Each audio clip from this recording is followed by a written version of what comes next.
কেউ যদি চায় পৃথিবীতে সে আল্লাহর সাথে কথা বলবে সরাসরি, আল্লাহর আওয়াজ তো শুনবে না, কিন্তু আল্লাহর সাথে কথা বলার দুইটা ব্যবস্থা আছে এই দুনিয়ায়। একটা হলো কোরআন শরীফ তেলাওয়াত।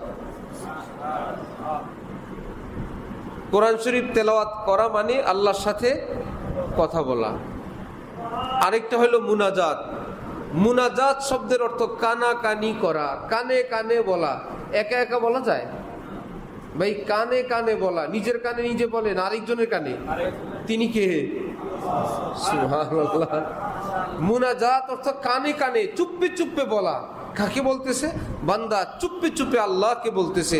আর আল্লাহ পাক বলেন, আমি সব শুনতেছি, তোমার সবগুলো দোয়া আমি লিস্টি করতেছি, যেটা এখন লাগে এখন দিব, পরে লাগলে পরে দিব, এটার বদলে আরেকটা লাগলে আরেকটা দিব, না হলে পরকালে সব দিয়ে দিব, একটাও বাদ দিব না।